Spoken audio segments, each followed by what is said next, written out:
Have you ever thought of starting your very own podcast? Doing the research, I found something that would have made editing easy and seamless and makes the podcasting experience just that much easier.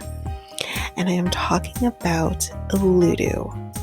This is a podcast software that I use for our editing of our episodes. It is amazing. It is easy. You're also able to get help from doing chats and getting the information that maybe you just need a little more help with. They also have access to different articles that can also help you that have been just godsends for me. Also with Ludo, you can create clips. You can do your ads, just like this very one I'm doing right now. And you can create your trailer very seamlessly just by clicks of buttons. You can also use Ludo to publish your episodes just straight from the software. It's so easy. I highly recommend it. You can get access to Ludo by using our unique link, which you can find on our show notes, just down there at the bottom at the show notes. And you can get access to an easy software.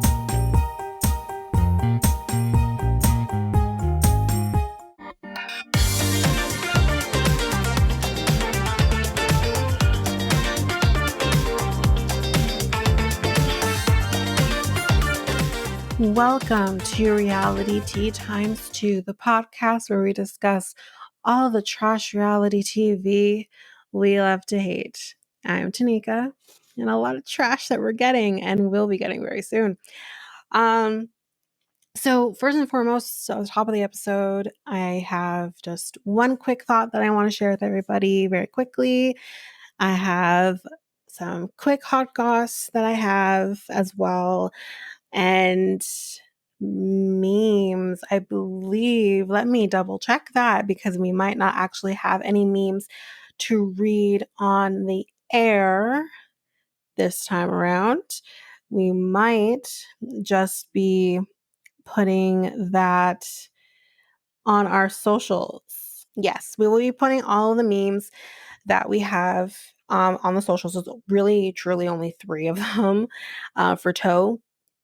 But they'll be up on the socials, so none will be read here today. So, number 1, my thought that I want to get out there to everybody, guys. I'm so excited. I'm so excited. In a little less than 3 months of this podcast now, we have finally reached 1,000 downloads. I'm in shock. I'm ecstatic. I'm so happy. Thank you to all of you who've been listening and not missing a single episode. And just, it's absolutely incredible. I'm so excited. I mean, I do have so many things that I want to get going with the podcast in the future, hopefully. So let's keep it up. Let's keep it going. I'm so excited. Thank you guys so much. So yes, wanted to definitely share that with all of you. And then let's hop into the hot goss. So one very quick thing with the hot goss, which does definitely pertain to Toe, and this might be a little bit of a spoiler. So if you don't want to know, this is with respect to Julio and Kirsten. So if you don't want to know anything regarding their story, I would skip ahead maybe a minute or so, a minute or two. Again, I will put timestamps in the episode so that you can avoid the spoiler. But spoiler starting now. So Julio has apparently confirmed that him and Kirsten have split. He confirmed this on Instagram. And apparently it seems like he has been implying in like recent posts by liking comments, I guess, from other people, potentially about them not being together. So I guess he never did make it to the Netherlands after all, did he? I'm not even at all surprised. But yeah, that's basically it for the spoiler, and that is it for the hot goss for this episode. We will have another hot goss for Bachelorette coming up with that episode. Again, a little bit of a last minute scheduling change here for Bachelorette, which, my God, guys, if you haven't seen the episode and you do watch it, so good. Such a good episode. But there is a bit of a scheduling change there with that episode. So you probably will not be getting the Bachelorette episode. I'm going to try my best to get it to you Saturday, but it might not come to you until Sunday morning. I'm hoping I can get it out to you sooner. But I'm going to say the very latest Sunday. But yeah, unfortunately, had a last minute scheduling change, guys. I have a day job and my day job needs me in the office. So, yeah, I will not be able to record tomorrow. I'm recording on a Thursday right now, which that was my plan to record Bachelorette tomorrow, but I will not be able to do that now. So you'll be getting that a little later, and you will get the next hot goss there with that episode. But that's it. That's it for thoughts and goss and no memes, but you know. So we're going to jump into the reason that we are here. 90 Day Fiancé, The Other Way, Season 5, Episode 5, My So-Called Wi-Fi. I hate these episode names, but anyway, let's jump into it. So we're first going to talk about Brandon and Mary.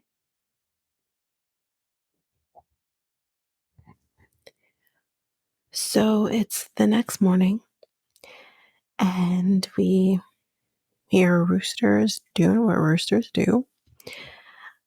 And he said that he was definitely uncomfortable with his sleeping arrangements. But to top it off, when he woke up to go use the bathroom during the night, he said that she wasn't there. And he questions her, like, where were you? And she says that she went into the other room where the TV is. This was kind of like the living room area. Because he was kicking her in the head.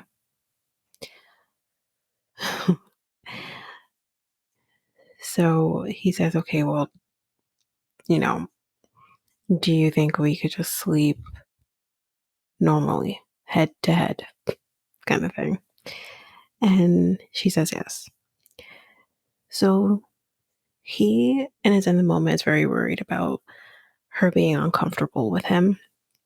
He's like, we spent 24/7 on the phone. You've seen me poop and all this. So why are you uncomfortable with me? And in this moment, the next morning, they're just very awkward with each other. They don't know what they're doing, basically.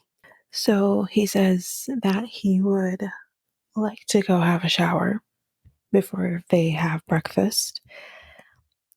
And he really does handle that very well, the showering process, because she has to boil water because obviously they don't have running water where they are. And he says, I can do this. So he's handling it very well. She says it definitely in the moment, says that it feels very different having him there in person. And she's very adamant that she does not want to be intimate. Ugh. I mean, and again, I don't have an issue with the fact that she doesn't want to be intimate with him. That is her right. That is her decision to make, and he has to respect it. I think where the issue is for me is that you guys have been having phone sex, and I think he said like every night with each other for 2 years. And he clearly has this idea in his head that they're finally going to have sex. But I think, like, along with a lot of things that we kind of find out, she doesn't communicate with him very well. So if you know you don't want to be intimate, or you are basically leaving it up to how you feel in the moment with him, then you need to communicate that with him so that he understands, like, okay, maybe we get a little free sometimes over the phone, but that doesn't necessarily mean that something will happen between us. But I don't know. But she does say like everything is new to her at the moment. So now they're going to go have some breakfast, and there is chicken adobo, and she says that she's going to feed him to make up for the awkwardness of the night before. And, she says she's doing it to show her appreciation, but there's also another reason that she's doing it. The other reason is that, y'all, she wants to make him chubby because, in her words, she wants him to be huggable. And I said, no, you don't. That's not the reason why. You want to make him chubby. You want to make him chubby so that no one else is going to want him.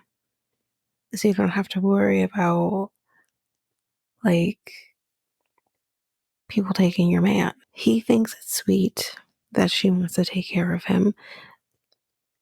I said, Brandon, if only you knew. But he does say that even though it is sweet, he isn't really able to chew fast enough before she tries to shovel more food into his mouth. So he can't really keep up. So he says, what are we going to do today? And she tells him that he's going to be learning how to farm from grandpa, because it's what the men do. So in particular, though, what he's going to be learning is, I think, planting the rice or something around those lines. And that's something that the men do. So he needs to learn this. And she does stress that this is very important for them to do because the farming is what gives them food. So it's very important. So then in this moment, Brandon brings up the fact that maybe they should be telling her grandfather about the kiss at the airport. Obviously, she doesn't want to do it because she says that he will get mad. And she kind of actually said, like, he gets mad a lot. And I'm like, ooh, I don't know what that means. But Brandon says that he doesn't want to walk on eggshells around the grandparents. But she doesn't, again, think that this is a good idea. And she's worried about the consequences. And basically, they decide, let's see how the lessons go with the farming. And if it goes good, then he'll tell him. And in this moment, I thought many things. I thought, number one, Brandon, if she has made a boundary that she doesn't want him to know, then you have to respect it. If it's all about not necessarily walking on eggshells or feeling the freedom to kiss her or whatever, then just ask them for the permission now, right? And so I did think it from that perspective. And then I also thought from the other perspective of maybe there wouldn't be these consequences to worry about or this anger to worry about if she was just upfront with him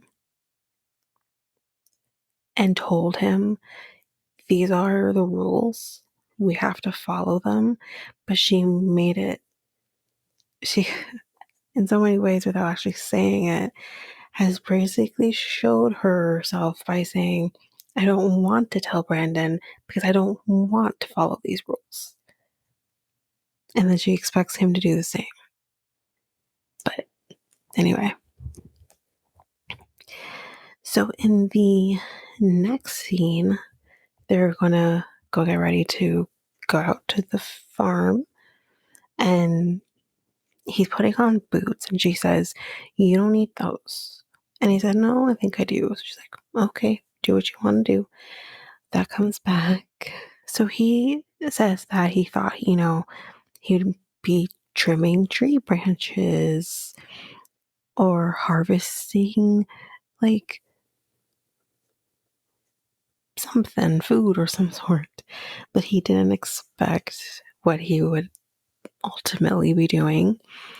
For those who didn't see the episode, he basically, with the rice situation here, he basically has to ride the water buffalo around and know how to direct them, like the different sounds and cues that he needs to know for the water buffalo. He didn't expect that. And the water that he's basically having to go through is very dirty. He just didn't expect any of this. So he goes out into the water when they get there. And y'all, he immediately starts sinking. And he tries to like free himself, but his foot comes out of the boot, and then he ultimately just says, well, takes the other boot off and just goes at it. And I thought, again, that's very good to see him just, okay, the boots aren't working, so then I will just go into this water. No boots, no nothing. You think freaking anyone else on this show would have done that? You have freaking miserable bitch. Later on in the episode, we'll get to them, is like not gonna go into the river that's much better condition than what Brandon is in because she's worried about her flora and fauna. You know what I mean? Anyway, so to better describe what he's doing here, he's actually preparing the mud for the rice. And he has no clue what he's doing. He can't really talk to the grandfather because obviously he doesn't speak English. But with that being said, he is really trying to observe what the grandfather is doing and tries to mimic it. And he seems to do fairly well. He just doesn't want to fall, basically. So after this, though, in the interview, producers interview the grandfather, and he says, I don't think that Brandon is suitable for this type of job, but he will keep teaching him. So they're back at the house, and they sit down, and Brandon tells the grandfather that he had fun doing it. And Grandpa says, you did good. And Brandon kind of starts into this monologue about, he wants to prove that he is a real man. I'm a real man. And he doesn't want to keep secrets because him and Mary don't keep secrets from each other. Guys, hold on to that. So he does tell the grandfather about the kiss at the airport. And he acknowledges that he did that without permission. And he doesn't throw Mary on the bus by any means. And again, Mary says she doesn't think this is a good idea. And you just basically see the grandfather at this point just staring at Brandon. And he says that he's angry. He said, he should have asked for permission first. And again, I know there's been a lot of conversation about, whether or not this is a way to go, whether or not you should be controlled, because it seems very constricting for women with these rules. And that they're definitely more religious based than cultural. That this is probably something that actually doesn't happen culturally speaking. But at the end of the day, these are the rules that she has to obey, right? The brother had to do the same thing as well. And at least Brandon is dealing with it the best that he can under the circumstances. But Brandon does apologize for kissing her. And he says, now I want to formally ask your permission to kiss her. And surprisingly enough, Grandpa will allow it. And I was shocked. It's like, so what's the point then? Is it just to just know? Or like, I don't know. Anyway.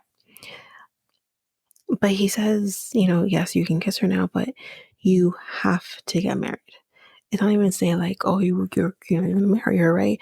No. They have to get married. And grandfather actually says, start preparing. And Brandon says that he has intentions to propose to her, but he wanted to wait to make sure that they figured their shit out, that they're not as jealous about things anymore, working on the confidence in the relationship and all of that. He wanted to work through those things first. And he says, like, it's just a kiss. Like, he just wasn't expecting that. So in the next scene with them, they are going to be going to the beach and they're going to be meeting our friends, Paul, Pudding, and Jello. I'm sorry, guys. I mean, oh, it was an opportunity I couldn't miss. Pudding and Jello. Okay, so and again, she brings up the fact that he didn't want her hanging out with these friends while he was in the States, but and again, and they're kind of in a moment, and again, in the moment situation, and it's both of them together. And he doesn't deny what she's saying, but he does say, like,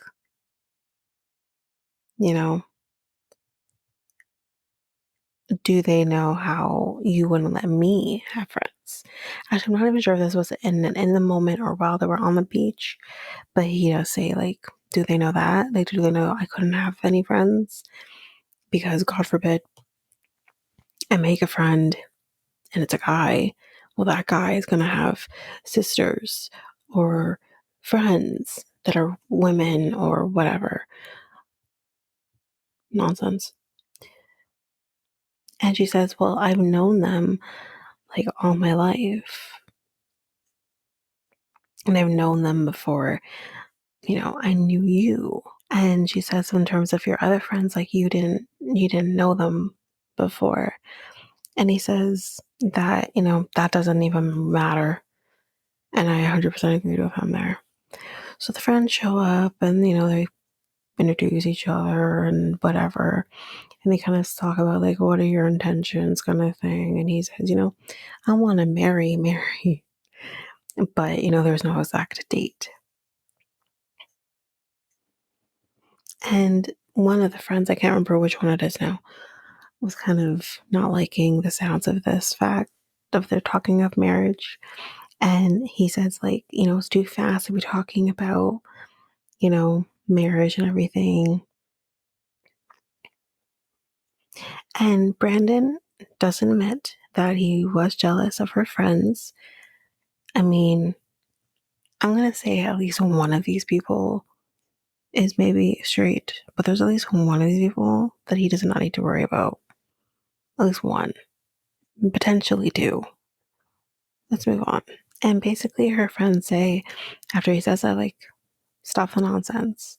There's no reason for you to be jealous. It's stupid. It's idiotic. It's immature.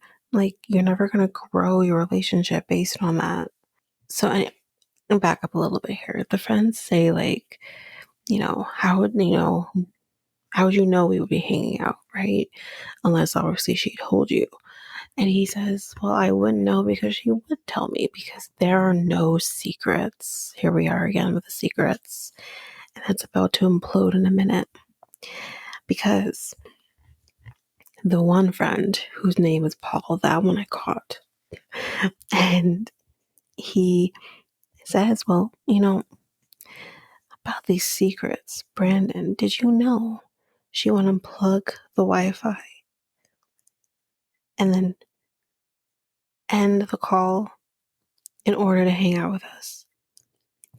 Well, no, Paul. He didn't know this, and he didn't know this. And Paul, the friend, says, we just want you guys to trust each other.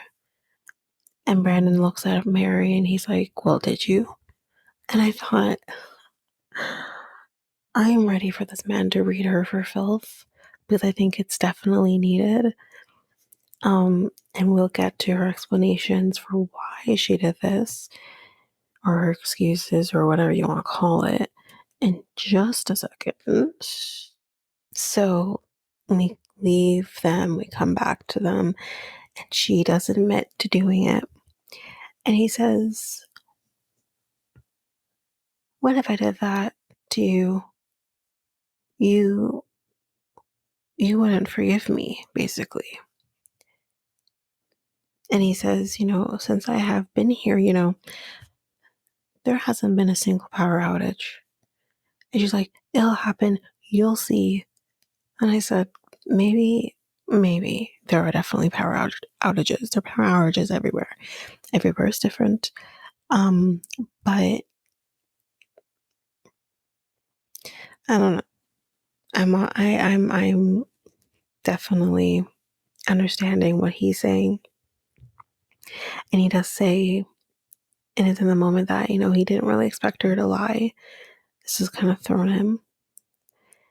And her friends do say, we don't have any plans to ruin your relationship. And he says to Mary, I couldn't hang out with guy friends even, but here you are lying in order to hang out with your friends. And she says, they would fight, and she didn't want to be cooped up in the house, so she would do this in order to get out of the house and just distract herself. And I said, okay, what about him? What about him? It's all about you and how you're inconvenienced but by an argument. But he can't even have dinner with his mom and his siblings. He can't even go fishing with his godmom and godfather without you being there and listening in to every little fucking thing that this man does. But the point he's trying to make here is, I wasn't doing that. I wasn't doing what you were doing this entire time. Unplugging that Wi-Fi, shutting off the phone, and then just going out and hanging with their friends, which in principle is not the issue. The issue is, what's good for me isn't good for you. A mentality that she has, and not understanding that, because justifying her reasons for doing it proves that she doesn't understand, or not so much understand, but doesn't care about how she has, I don't want to use the word inconvenienced, but lied to him. And she says she just doesn't want to throw them away. And no one says you have to throw them away, but again, this is again what's good for you isn't good for him, or vice versa. You can have friends, but he couldn't. You could have a social life, but he couldn't. She starts crying and she apologizes and he apologizes. And again, I thought, what are you apologizing for in this moment? There are things, yes, I know Brandon probably needs to apologize for, but in this moment, what are you apologizing for? Has she even yet apologized for the way she acted while you were traveling to the Philippines to be with her? Because I haven't seen it. So here you are apologizing to her for what I don't know. And here she is apologizing to you for not only this, but she has yet to acknowledge her wrong in those moments leading up to him being there. Just childish. And her friends say, you both have to stop with the jealousy. And, in order to strengthen the relationship between them. And her friends are being supportive nonetheless. And now that we know Brandon says this triggered me a little bit too. And I'll put my thoughts here. Brandon does say to the friends, now that I am here, she can come out and hang out with you. And I'll come too, And I thought, okay, so just like I read her for filth, I'm gonna read you for filth. So only because you were there now and you've met them, you now feel like it's okay for her to hang out with them, like she needs your permission to hang out with them. Like, and again, you say she can hang out with them, but does she hang out with them just her alone? Because I think she needs that time away from you and vice versa. Or like, do you need to be there too? And it's just like, okay, I she doesn't need your fucking permission to be with her friends who, at the end of the day, she has known for all her life. Like, I've had friends I've known long before any man in my life. And I don't need your fucking permission to be friends with them. I don't need your fucking permission to hang out with them. It's not going to happen. And again, I have stressed this before. I think everyone who is in a healthy relationship loves the person that they're with. But I don't want you in my orbit 24/7. You need to have that space away from your partner. It is healthy and you need it. And these two, I don't know under the circumstances, he doesn't know anybody else. But these two, I worry for them. I'm worried that they're doomed, especially with the spoilers that's gone around, the rumors that's circulating. I worry. But anyway, that's it for Brandon and Mary for this week. So now we're with TJ and Kimberly, and we're back with Fight. And she says that she hoped they could have talked things through peacefully. And he does come back though. And he says that, he apologizes for walking out. But he felt like things were going bad. So he just left. He says, you know what? Let's get out of this room. Let's have a different environment. And let's talk this out. He says now he's calm. So because he's calm, he's ready to talk things out. So she basically says to him that she just wanted him to basically acknowledge that she was hurt. And, she does say, like, I get that I can be aggressive. When I get aggressive, I can start cussing.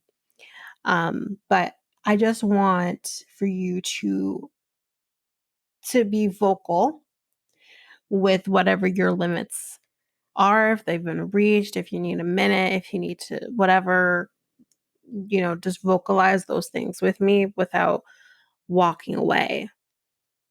So he does say to her that, he does take things literally. So her calling him a dick, he took that quite literally.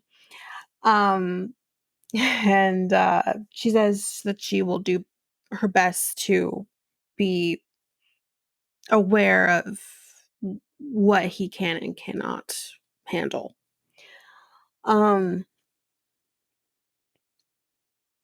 She does say that she wants to make living with his family work because this is obviously something that he wants.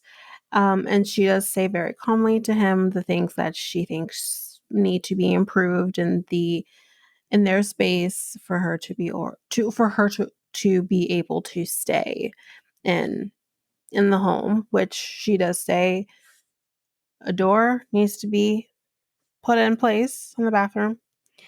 And glass needs to be put in place in the windows. And I said, what about the toilet? Not working. I think that needs to be fixed as well. So he does end up telling her that his family is upset about the argument. And she does say, well, I don't really think this is any of their business. They shouldn't be really getting involved. And he says, well, a mother worries about her son. Okay, yes, but here's the thing, TJ. I know for me, if I have an argument with my partner about whatever, I would like to know that he's not taking that argument and telling everyone in his family, and I would think he would appreciate me not doing the same. So it's like not, he obviously in this case it couldn't be avoided that they would know about this argument at all because they were like screaming. She was screaming at him. So it would be very difficult for the family to not hear what was going on, or at least know there's an argument happening, even if they couldn't understand it, except for the brother obviously speaks English. So that's a different situation. But the fact that he ran down those stairs and the first thing he did was complain about her complaining about the apartment. Anyway, they kiss and make up, and now we have to see what happens with the family. So in the next scene we find out that he did talk to his mom about the argument and that everything is better now, I guess. So we're in the week before the wedding. This is when all of the wedding traditions start within the Indian culture. And the first thing that happens is that we throw, I guess we would consider it like a celebration of some sort. And this celebration is for Lord Ganesha. And he is the god of, I believe it's beginnings or new beginnings. I might have felt like I missed a word there, but beginnings. And for those who, I guess, don't know what this god looks like, it's the elephant. I think it has many arms as well. So he is the god. He has the power to make a marriage work without any hurdles. This is what TJ is telling us. And they celebrate him to make him happy. So he will bless them in their marriage. So we see that his mom and some other, he says, married women, are making a Ganesha, and I didn't quite understand if this is supposed to be like an offering to him or if it's them like making a mold of some sort of him. Like, I was a little confused here, but he said that they make it out of soil, cow dung, and turmeric. I am not going to mention anything about the cow dung. I'm going to skip past it because this is a religious thing. Um, so they do it to show good intentions for the ceremony. And they're in the moment because Kimberly's she wasn't there from a lot of this explanation. She just kind of show up towards the end. But they're in the moment, he says that the wedding ceremony is very much like a Mario game, the levels and stuff like that. So she says that she doesn't know what she's walking into. She has no idea what's happening. But she just sits there.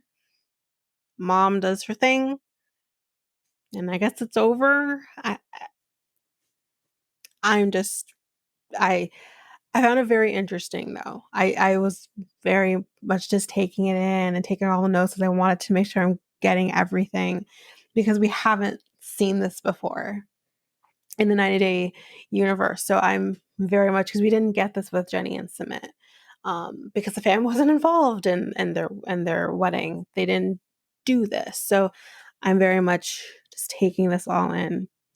So she does tell us that she apologized to his mom directly through text messages about the fight. So, the mom does say, like, it wasn't great, shouldn't have happened, but she's here for all of this. So next we have another ceremony, literally that night. And she doesn't know what it's called, Kimberly. She doesn't know what it's called. But it is another ceremony for Ganesha. And TJ says, well, he really likes parties. So this is it. So they sit and they play music, basically. He does talk about one instrument that kind of replicates like a harmonica, like Ganesha is supposed to really love. And this makes him happy, Ganesha. She's confused. She doesn't know what's happening, basically. She's going to throw little things in there. She doesn't know what's happening. But she does say that everyone keeps, like, smiling at her. And then they start shoving sweets in her mouth, so she's all about this. So she's definitely trying her best to stay positive.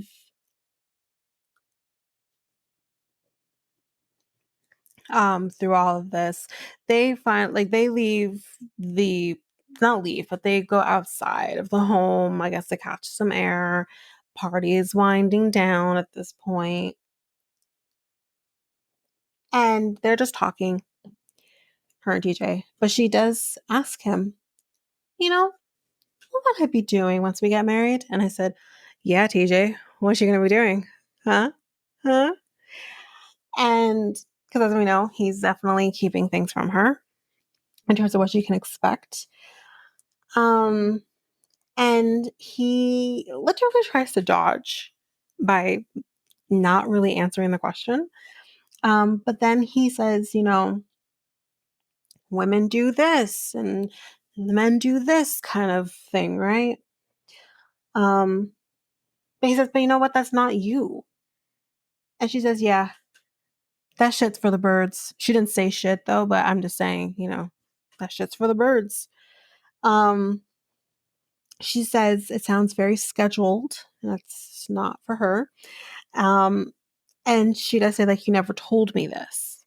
And, he doesn't want to, tell her any of this right now.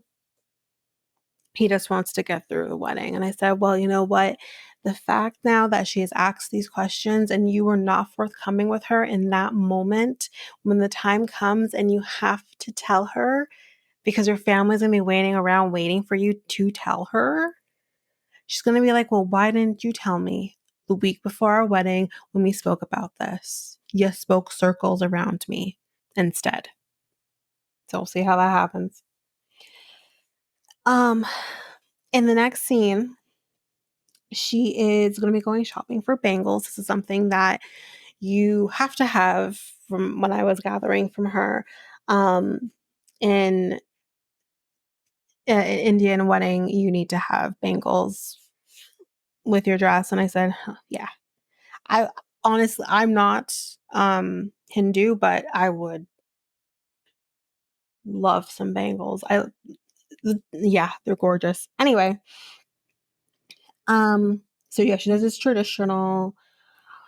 His brother is taking her because TJ has to work. And she does describe her relationship with the brother as very cordial. But I did know that he is very much a gentleman with her though, because after she gets the bangles that she wanted, and they're crossing the street, he's like holding her arm, making sure that, she's safe, I guess. And I did find that nice, despite their relationship and despite what's about to happen. Because I wrote down, oh, for a second, he'll be gentleman for like a second. So they sit and they talk, and she says that I feel like I have to change a lot to fit in to the home. And she brings up the fact that she can't cook garlic. When she mentions the garlic, but as we know, also onions is another one. And he explains that when you cook in, we're going to say Hindu, which I'm assuming that's probably the most that you see in India. But he says when you are cooking, you're not just cooking for yourself. You're cooking for Krishna. Yeah, Krishna. So you're cooking for that God. And you can't serve, can't remember if Krishna is a male or a woman. I can't remember. I'm trying to tap into my Catholic religion grade 11 course here, but anyways, you can't serve them garlic or onions. It's just, you just don't do that. He doesn't explain why that's the way it is, but he says that's just the way it is, right? So she says that, but I should be able to do whatever, like cook whatever I want. Like I should be able to do that. And he explains again, like you don't do it that way. It's just not how it's done. And she said, but I should still be able to. And I said, you know what? Listen, I understand that maybe you can't wrap your mind around the fact that you cannot cook with garlic and onions. But based on Hindu religion, and he's trying to explain this to you, that you cook for one of the gods and you do not cook garlic and onions because you can't offer that to them. Whatever reason that is why you cannot give that to them, he isn't saying that part to you, but that's just the way it is. And the fact that you can't comprehend this is very interesting. I do see a lot of her privilege kind of showing here in this moment where I'm just like, but he's telling you just can't. In religious reasons, you just can't. So what are you not understanding here? She then brings up that what if I want to eat meat again? So you kind of, I guess, in this moment gather that they are vegetarian, which I believe, I don't know if all, but that's something that you do see. It's like, what if I want to eat pork or beef? Or she says meat, but he says if you eat pork or beef, we basically cannot say you are a part of the family. So she says, so if I eat meat, like, you're basically going to disown me in a sense. And again, I said, okay, but you know what? Kimberly, I'm not saying that I agree with that, but this is something that they do. This is their religion, right? And beef, as we know, just clearly is an absolute no-no because cows are very sacred. And then you have pork. I don't know the story with pork, if pork is just something you don't eat as well. But in a lot of religions, that is the case. You don't eat pork.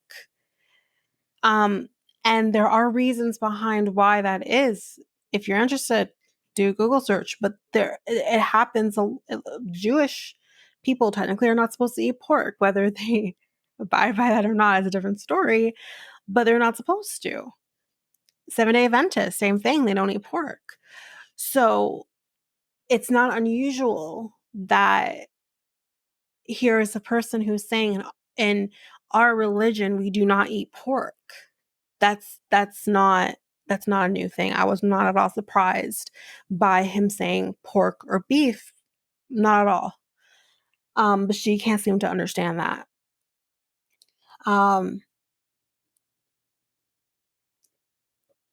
So she says, so I basically have to obey all the rules. And he says, yes, because you would be making this harder for TJ, not us. You're making this harder for him because he also has to abide by these rules. And she says, this is why I didn't want to live with you guys. But he didn't quite hear that correctly.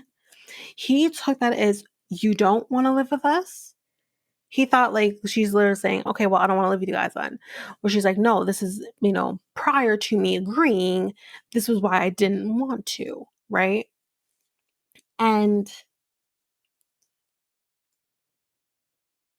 so she ends up saying, like, I didn't, but I am doing it for him because this is what he wants. And now you kind of see this tit for tat situation happening between the brother and her. And he says, well, who's telling you can't move out? You can go, right? And she says, but I can't go without him. If I could, I would. That's what she says to him. And she's like, or actually we'll start with him. He says that TJ is sacrificing so much. He spent so much money on this, on the top floor. And she says, well, I'm not. I'm sacrificing too. I left my family, my friends. I can't even speak to my family during the day because it's probably night for them. She's like, I've sacrificed a lot as well. And she says, like, I'm expected to respect your traditions. And he says, well, if we were, and this I have to kind of agree with, but to an extent, he said, if we were in America, we would have to respect yours, but you're here, so you have to respect ours. And he says, we do our best to be flexible with, your culture. I don't know if that's true, but she's like, you are? Like, and he does say in this moment too that, and I'm gonna read between the lines here, we don't have freedom or individuality in India. And I said, do you mean that women don't have freedom and individuality in India? Because in the next breath, he says, or she says, but I have to listen to you, but you don't have to listen to me in a sense. And he's like, yeah, basically.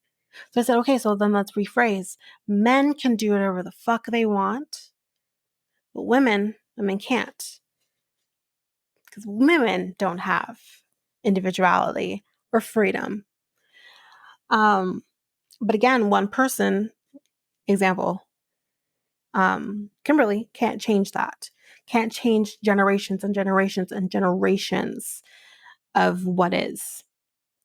So he says in the moment that she has to drop her ego. She has too much ego. Just too much.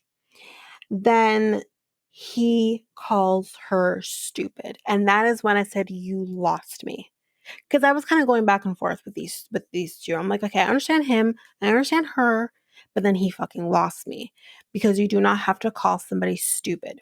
You just don't. And from my understanding, I don't know who watched Pillow Talk or who does watch Pillow Talk, but Jenny and Sumit are on Pillow Talk now. Go figure. And Sumit did say that saying stupid in India is kind of in the same sense of some sort of non-judgy word you would use in Western culture. And I said, I don't care. I don't care. That's not okay. You don't do that. And she says, did you just call me stupid? And he kind of ignores for a second. And then he says, you're acting the stupidity, you're acting stupid or something like that, whatever term he used. And she says, listen, I understand that maybe you're not understanding what I am saying, but don't you dare call me stupid. And I said, amen. That's not okay. That's fucked up. But I do think on the other end, she needs to understand that I understand she is sacrificing. She is, there's no doubt. But at the same time, you are moving there as an American. You can't expect his entire family to, I guess, bow down to what you think life should be like if you were living in America, because you're not in America. I know the changes are a lot and may be difficult in certain situations, but you have to try. And then I said, shit, Jaipur is really loud. Y'all remember from Rishi and Jen? It was just constant. And I'm like, oh my God, it's so loud. We just kept hearing the, like it was nuts. But yeah, that's basically it for TJ and Kim this week. Do you want to spice up your love life?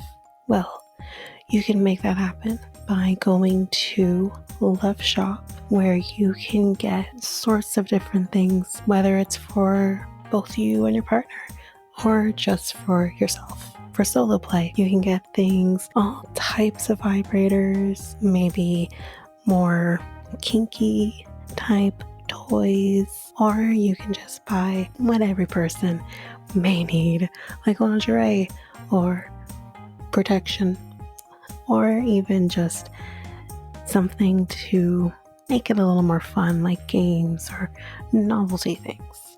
You can do all of this by going to Love Shop, and you can use our unique coupon code REALITYT2 to get 10% on anything your heart's desire. So that's loveshop.ca, LOVESHOP.ca, and use our unique coupon code REALITY2. That's REALITEA and the number 2.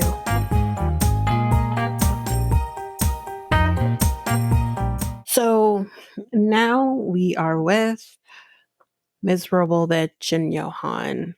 So here we go. So we see Lizette, and Sandra is the other friend. I don't know. I couldn't remember her name last week. Anyway, they are kind of like walking, and they're, going to go sit down with Miserable Butch and Yohan. And they're like, oh, look at them. They're so in love. And I said, okay. In this moment, he says that he really likes her friends. And I said, yeah, because they're women. He says that he's very comfortable with them. And I said, yeah, because they're women. So they sit down And y'all, in English, Johan says to them, "How was your day on the beach?" And he sounded really good. Like he really flowed really well. I think I was impressed, basically. And I'm like, wow. His English in that moment was better than Ms. Rolovic's Spanish. Um, Anywho's. So they all, well, one of them, either Lizette or Sandra, I can't remember which one, but they cheers to health, money, and love. You really need to cheers to the money, because lack thereof. Um, so they start bringing up the conversation about children and having children.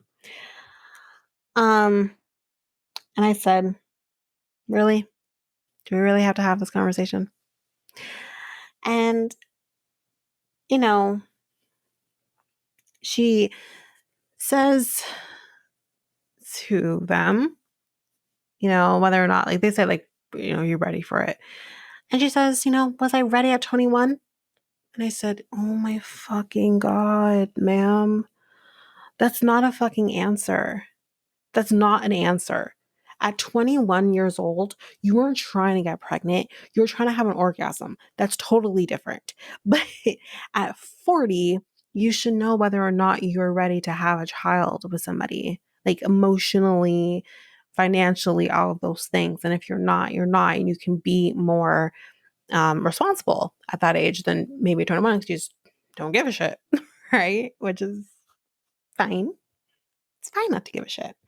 So I just didn't like her answer. I'm like, really?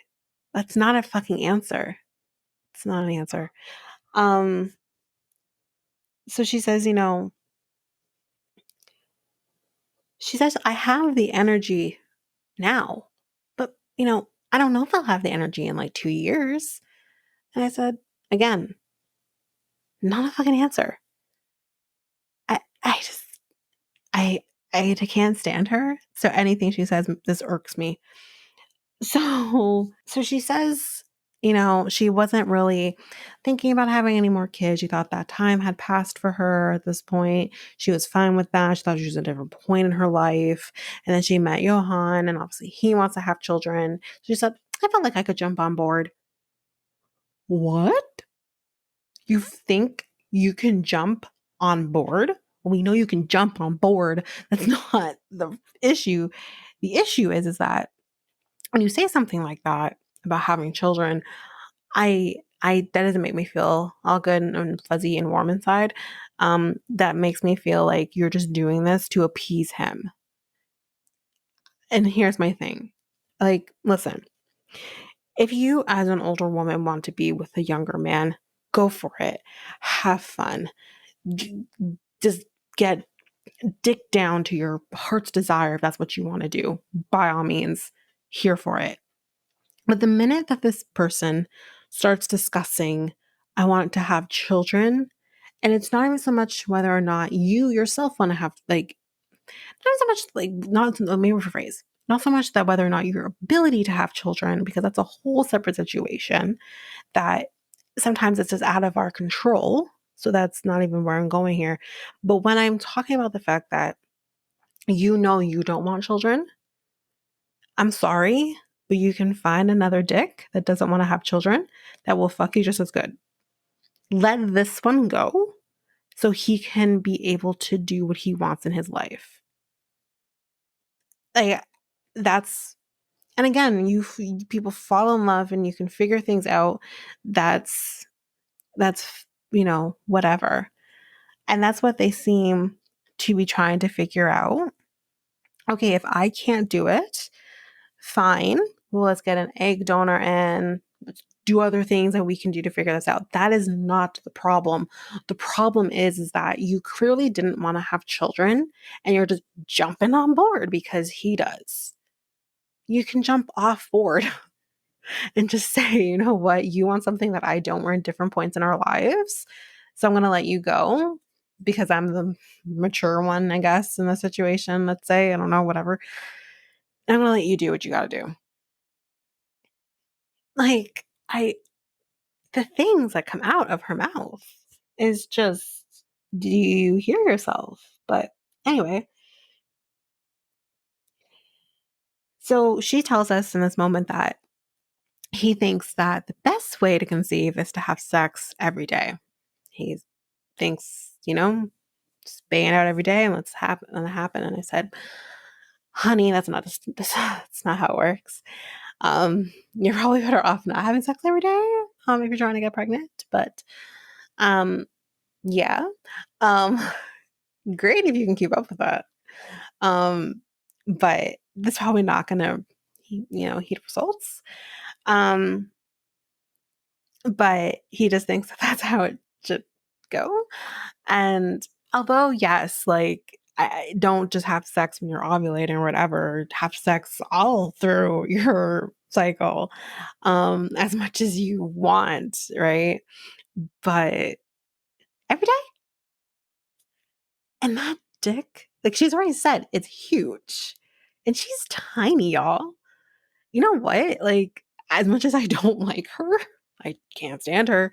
The fact that she can take that every day, girl, and you're not hurting, good for you. Anyway, moving on. So, so she does, bring up to the fact that they've been, trying since before they even got married, which we do know from Love in Paradise. Obviously not being successful. And they do kind of show a scene from Love in Paradise when they went to the fertility clinic.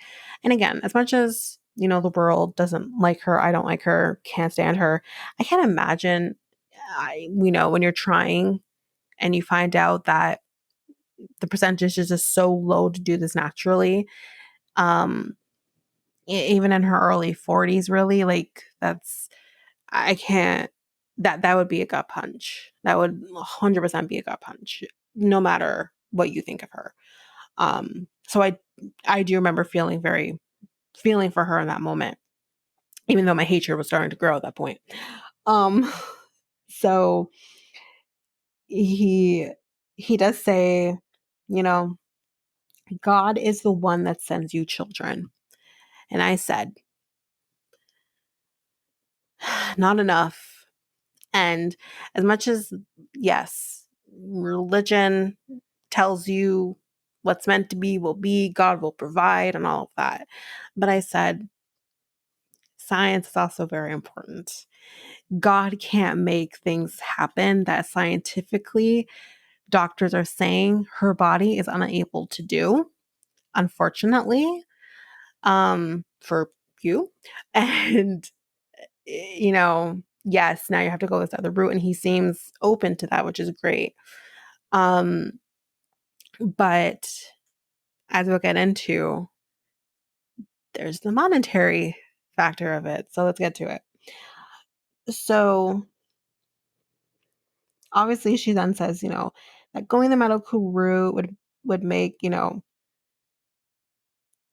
make their chances grow in terms of getting pregnant. But there's also that possibility that it might not work. So you still have to be realistic. And I'm not concerned about her realism, but like, you have to be realistic. I'm more concerned about him being realistic. So as discussed already in length, they are talking about the egg donor route. But of course that costs a lot of money. And her friends at this point kind of say, like, listen, you guys are still getting to know each other. You just got married. You just moved here. You haven't even been here a year yet. And you haven't even been there a year yet. And there was problems for, I don't know how long it's been now at this point that she's been in the DR, but you had problems the first half and there's still problems to come. Like, Lord. So they say, stop rushing to try and get all of your ducks in a row. Just take it day by day, see what happens, kind of thing. But, in terms of what the future may hold and what that may look like or how you go about that, Miss Bitch just says, I don't have the answer to any of this at the moment. Of course you don't. But anyway, her her friends, like, in the moment kind of say, listen, I think, like, they are moving really fast. No shit. They got married after knowing each other for 5 months. You don't know a person after 5 months to even go there. But anyway, um, they say, like, stability is an issue, and still stability in the sense of the emotional part of it, but mainly like the financial aspect of it. Um, so they have to be united. Yeah. So in their next scene, they're going to the river and his family's going to be there. Danielle, ooh, I just said her name. Oh, I didn't feel right. Miserable bitch doesn't want to go into the river because she feels like she has to do a bacteria test before she goes in there. I'm sorry, but the river looked lovely. You'll be fine. You'll be fine. It's very Paul feeling. Very, someone's going to crawl up your hoo-ha or something. Anyway. And she then says, my pH levels are like right where they need to be. Then she goes into my flora and fauna. I don't want to screw it up. And her friends just start cracking up in the backseat. Like, your flora and fauna, honey. You think a little dip in the river is going to fuck up your flora and fauna? If that's the case, you've got bigger problems. So they're like, so what is your flora and fauna? And she's like, I don't know, neutral. Oh my God. And she's like, I don't even know what your flora and fauna is supposed to be. Okay.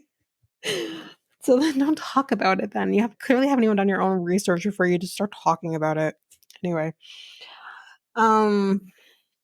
So they finally get to the river and there's this cow just munching on some leaves or something, just minding his own business, loving life, and then um Lizette, she's just like, oh hell no. I'm not, she's freaking out. And Sandra's like, he's not even doing anything. And in the moment, she's like, I'm standing over cow shit right now. And Sandra's like, you're acting like, I don't want to say typical New Yorker, but typical New Yorker. And she's like, the cow's minding his own business. And she's like, no, did you see how I was looking at you? Wanted to like come attack you. And she's like, no, I'm smiling at me. The cow was fine. The cow probably used to being around people. Like, it's clearly a wild cow, but like, it's fine. He's not going to trouble you. He's going to live his life. You live your life and all's good. Anyway, so we, meet up with the family and just I was talking about his heights and like when did he start growing, when did he stop, and all this kind of shit. And they're like, oh, he was born like that. So apparently, we find out in this moment that Yohan was 12 pounds at birth. And I said, miserable bitch, good luck to you and your vagina. Like, what? 12 pounds. And she even says, like, oh, I'm not having your children. I'm not doing it. Like, somebody else is gonna have to do it. Like, 12 pounds. Like, again, I can't remember how tall she is. I believe at some point she did mention that. Whether or not she is same height as me, shorter than me, whatever, I could not take on someone who has been 12 pounds at birth and then have to push your child out. This man's 6'7". That's gonna be a big, tall baby. God bless her. Anyway, actually, no, God bless her because, whoa boy. So miserable bitch and Lizette and Sandra, they go sit and all she'll do is basically like stick her feet in the river. So they do that and They start talking about the differences between raising children in New York and the DR. And, she kind of wants to have the best of both worlds. When raising children with him, she wants them to have like that laid back, just carefree look at life that, his nieces and nephews have in the DR. But she also wants them to have the structure and the discipline that her son had in New York. And I can understand that. I don't have a lot of thoughts there. She says that I know that he will be the fun dad and she will be the disciplinary. And she says that she just digging in some more says she doesn't want to have to raise her husband along with her kids. And I said, well, you chose him. You know you were getting into. You chose who you ended up being with because the dick was good. You got dickmatized. And you're like, well, I think I'm going to marry him. But then don't think about everything else. You made your bed, so lie in it. Because yes, you're right. He is going to be the fun dad. But the thing is, again, if you want to have children with this person, then you need to be on the same page in terms of how you raise your children. You need to have that conversation now. So when you have children with him and the child is old enough to understand that he can pit their parents against each other, you're fucked. We're fucked anyways. But yeah. But yeah, that's basically it for Miserable Bitch and Yohan for this week. So next we are going to be discussing Armando and Kenny, and really just Armando and his mom. So we see that they're going to be going out for coffee, just the two of them, to discuss the very heated discussion between him and his mother from the night before. He said that, he did get a lot out that night, but because Hannah was there was a lot that he didn't say. Now, I will say I'm going to hopefully try to get through this as much as possible, but the segment was really tough to watch just because I think seeing someone as amazing as Armando feel like he couldn't live in his truth and how that affected him was really hard to watch and hard to hear, but definitely something that needs to be heard. Because this is something that I think unfortunately is still happening. And enough's enough with that, I think. I think you should be able to live your truth no matter what your truth is. And just be your authentic self and it not be an issue for anyone. That would be a perfect world. So, anyway, so he tells his mother that, the year that I came out of the closet, I know was very tough on you with, him coming out of the closet aside, his mother, Hannah's mother, passing obviously was very tough. But he said, it was also hard on me. And from what I'm gathering, he really did take his mental health and how he was feeling and the fact that he did come out and then felt he had to go back into the closet again when this happened. He was putting his feelings, he was backburning his feelings and what he was experiencing, which I can't imagine is easy at all. He mentions, I don't know if he mentioned, I don't believe he mentioned this to his mother, but he mentioned it in the moment that, he didn't want to be gay. He thought this is something that he could just pray it away. He just say, I wanted to pray the gay away. And, he said nothing that I did worked, nothing that he was trying to get rid of it. Like it's something you could just scrub off your body. Nothing was working. This was the state he was in. He said he hated himself. And it's so hard to hear that because,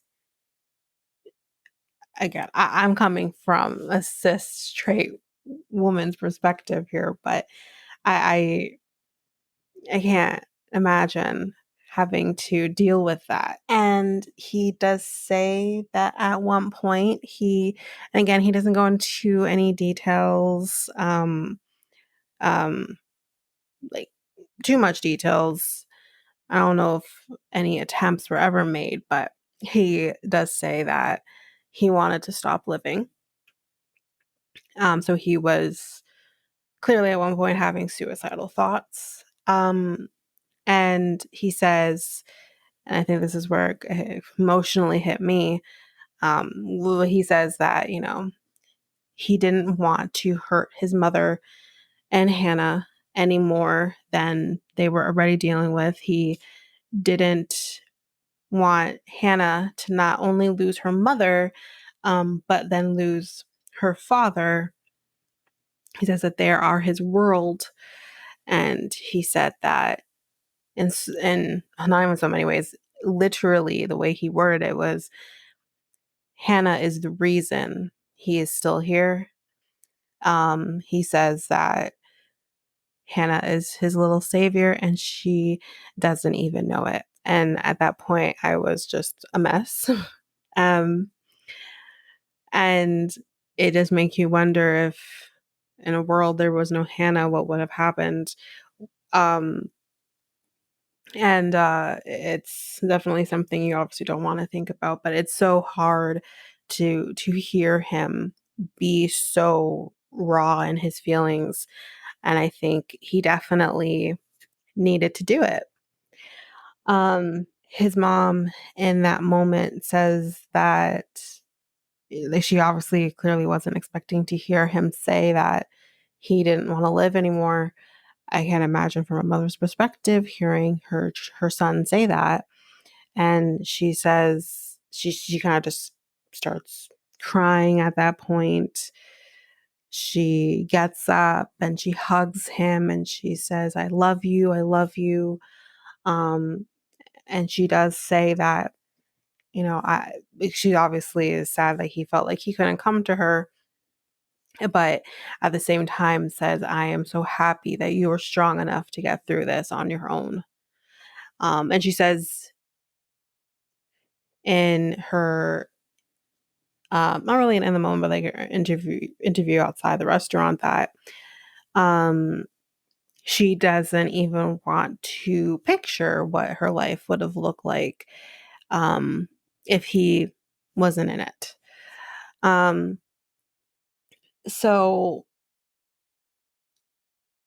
he does, after at that point, say to her that he understands the risks of moving to Mexico City. And I feel like now, I think maybe partly the reason why he doesn't want to live in a big city might be because obviously he's a small town guy. He is used to what he's used to. But I think also at the same time, he is maybe taking on a lot of her fears. And that's maybe partly a reason why he didn't want to move to Mexico City. But he says, I know the risks of moving here. But, I am going to think about it. I think it's getting to a point where I have to make a decision. He says that there are so many possibilities for Hannah here. There's sports that she can do. She can also learn English in the school that they toured. And he says, like, that is a very strong selling point for him, is any type of opportunity for Hannah. And he does say in the moment that, again, it is getting to a point where he needs to make a decision. And he does say that having another baby is a big reason for him. He does say that they are going to be looking at clinics, hopefully, and he's kind of hoping that he can get an answer from Kenny on that. So here's my thing. Where everything above the baby thing is great. I'm here for. I'm happy he was able to explain to his mother how he feels when it comes to coming out and that very tough experience for him. So I have nothing to say there besides what I already did say. It was very heart-wrenching to hear some of the things he was saying, but it was definitely something that I think not only his mother needed to obviously hear, her son, but I think the world needs to see. So that aside, this whole baby thing, Armando, I love you, but Kenny is 60. He has raised his children. He now has Hannah, but she's not a baby. She's 9, I believe, right? To start over with a baby at his age, that's a lot. And a lot could be, he complains about the fact that so much is on him now with terms of, Kenny not knowing Spanish very well or at all, and a lot's on him. There is going to come a time, Armando, where Kenny can't assist you, whether that be the old age is catching up, or maybe he's him getting sick as an older person is going to hit him harder than it would someone Armando's age. So there can be something simple as that, or God forbid, death. And that I don't know if Armando is thinking. You knew what you were getting yourself into by being with a man who was 30 years your senior. And I don't understand where this baby thing is coming from. I do wonder if this is something that Armando brought up to Kenny long before he even moved to Mexico. Because I just don't know why he thinks it's a good idea to have a baby with a man who is 60. It's not like he's 50, and still has maybe 30 good years left.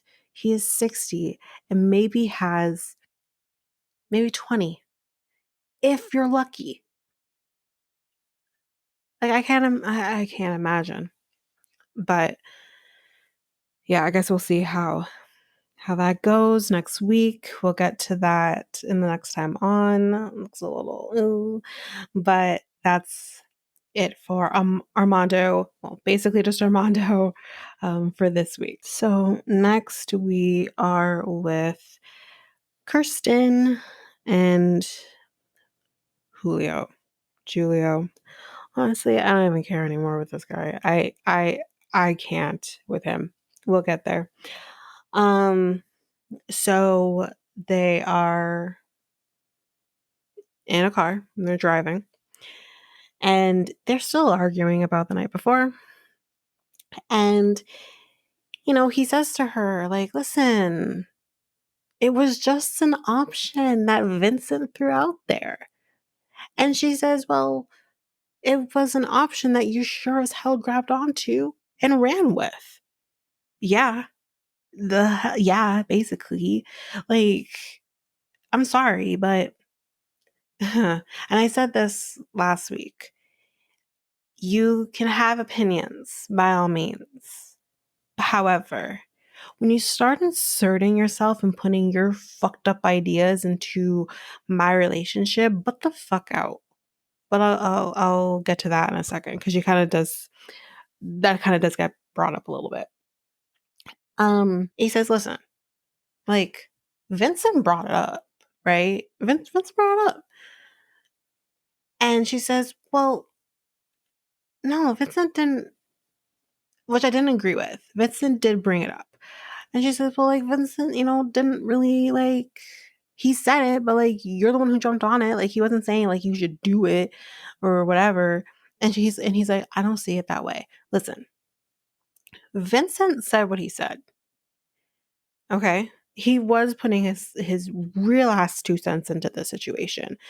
However, the problem isn't Vincent saying what he said.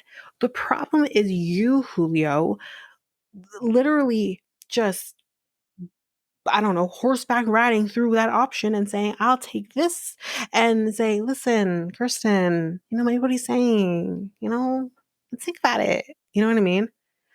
And that's on you, Julio. That's on you. Honestly, what I would have preferred is my man saying, listen, I love your opinion and everything, but this is between me and her. We'll deal with our shit.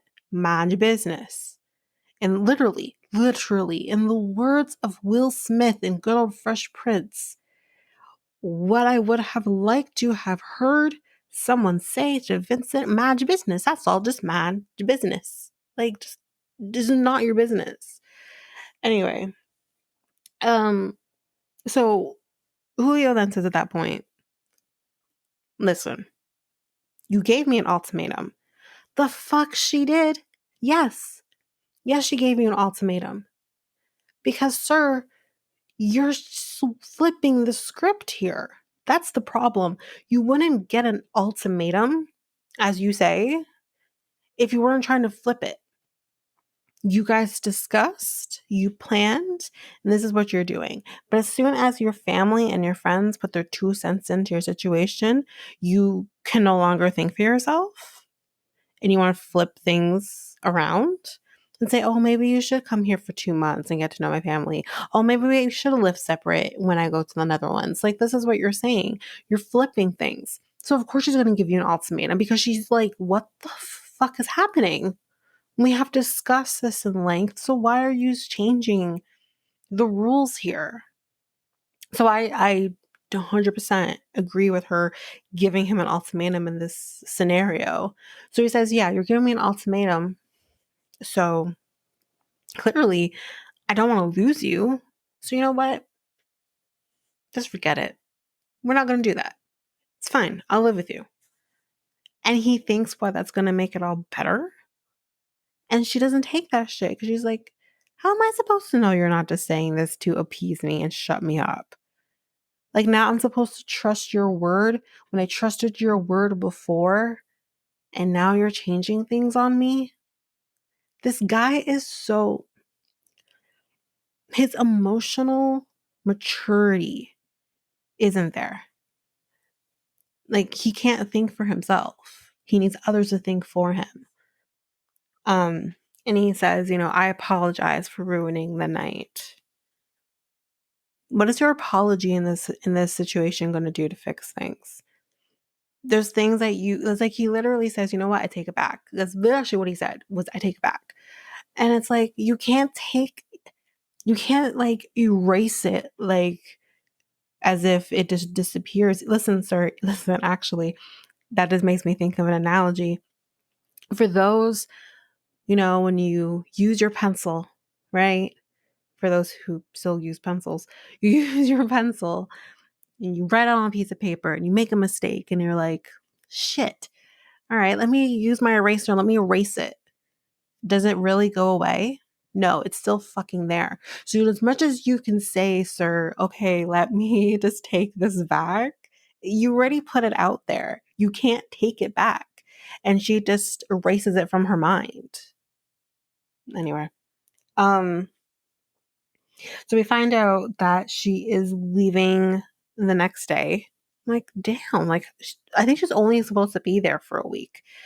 You completely like fucked things up, and she's leaving in literally a day. So he is taking her to his favorite breakfast spot.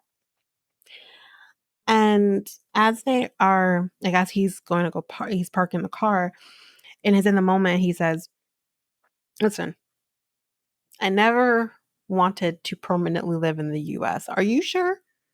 Are you sure? Because now you have this opportunity to move to the Netherlands and you're just like, you know what? Maybe I don't want to do that. Like, really? I don't believe you anymore. And we'll get to Kirsten's thoughts on that in a little bit. And he says, this wasn't meant to be his forever home. But he also then says, with her trip here, it's kind of opened up his eyes, with his family's reaction, being part of the reason why he's flipping the script. And he says, you know what, maybe, not even so much maybe, he says, we're moving too fast because of like how his family is reacting. And he says, nothing has been going smoothly since she got there. Okay, you know what? Fuck you. Fuck you. Honest to God.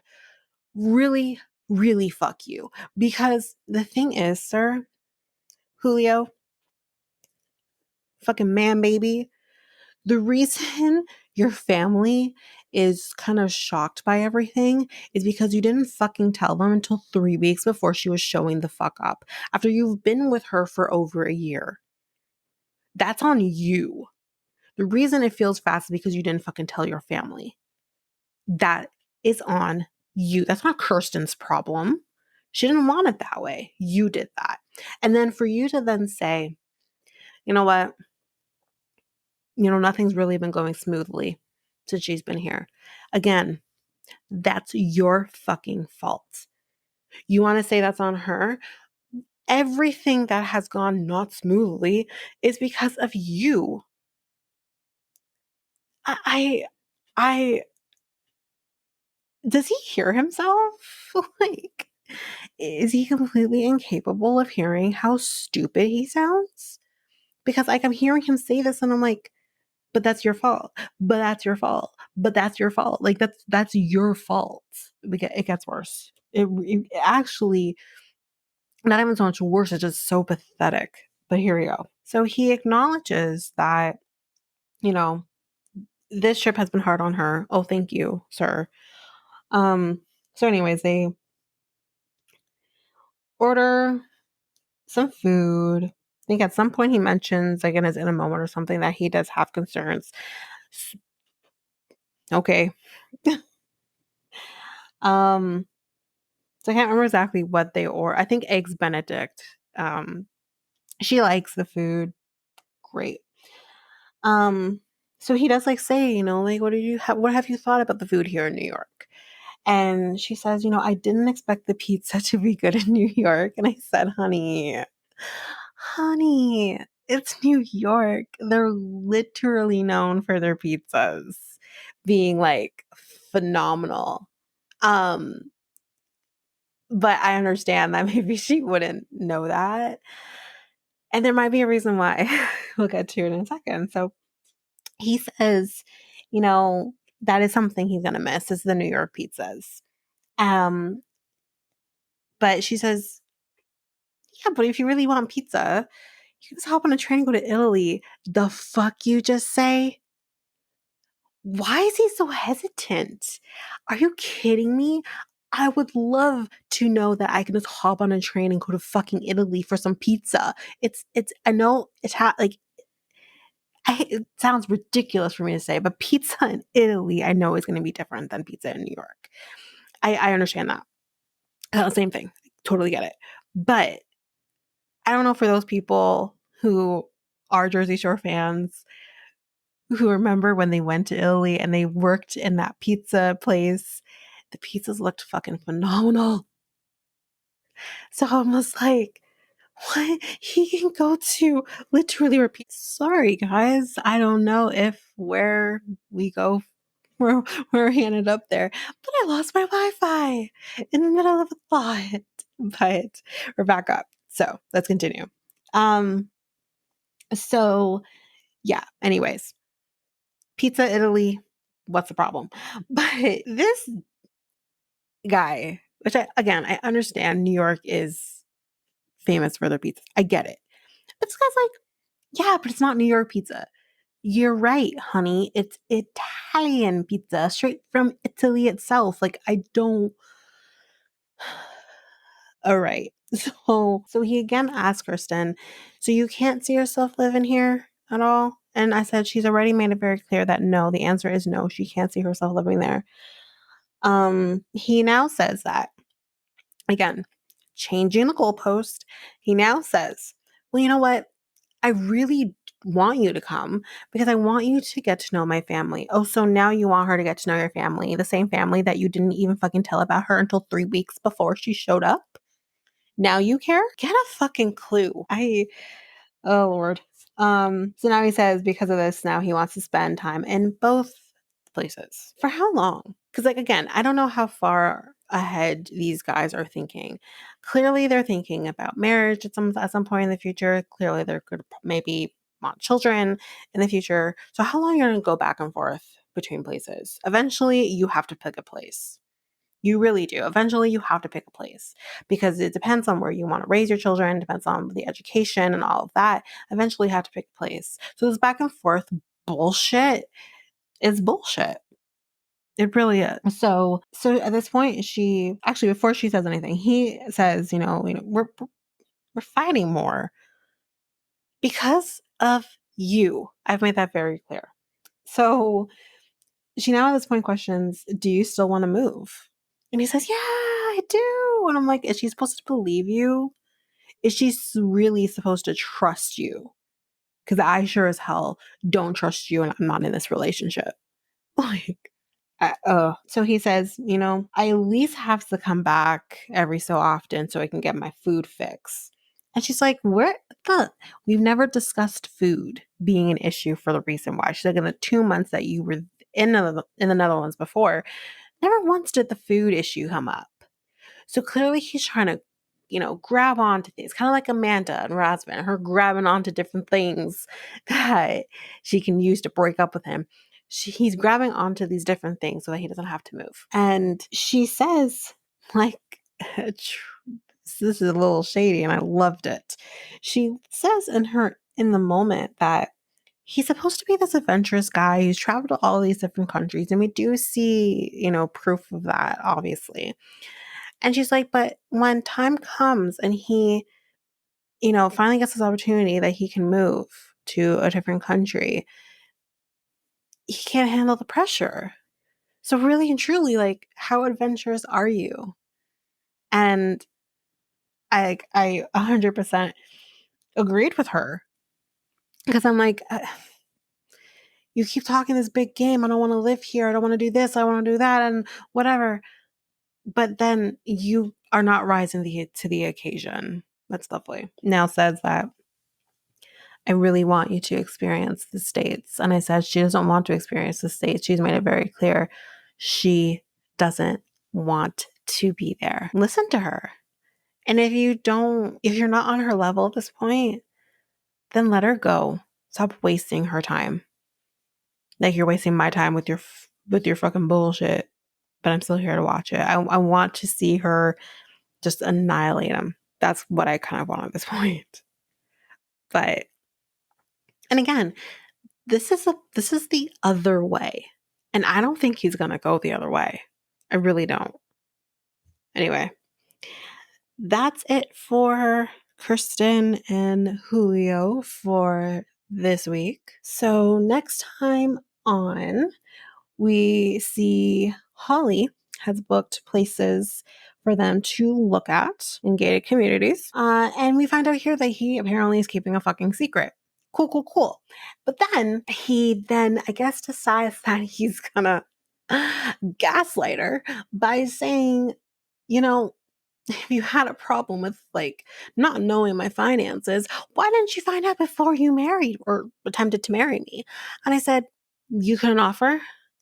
You couldn't offer. Fuck you, sir. Anyway, Julio and Kirsten, they're fighting on the way to the airport. Great. Kenny and Armando, they're talking about babies, and it looks like something does not go good because we see Armando getting emotional. And then we see TJ is trying to mediate for this fight between the brother and Kim. And the brother says that Kim doesn't deserve love. And I said, what the fuck, sir? But she's like smiling because like TJ's not about it. Um, but yeah, that's it for the next time on. We still have not seen this new person. What is going on? But anyway, if you liked what you heard, please share Reality Tea Times 2 with everyone in your life. If you liked us, please make sure you hit follow or subscribe on your favorite podcast app so that you don't miss a single episode.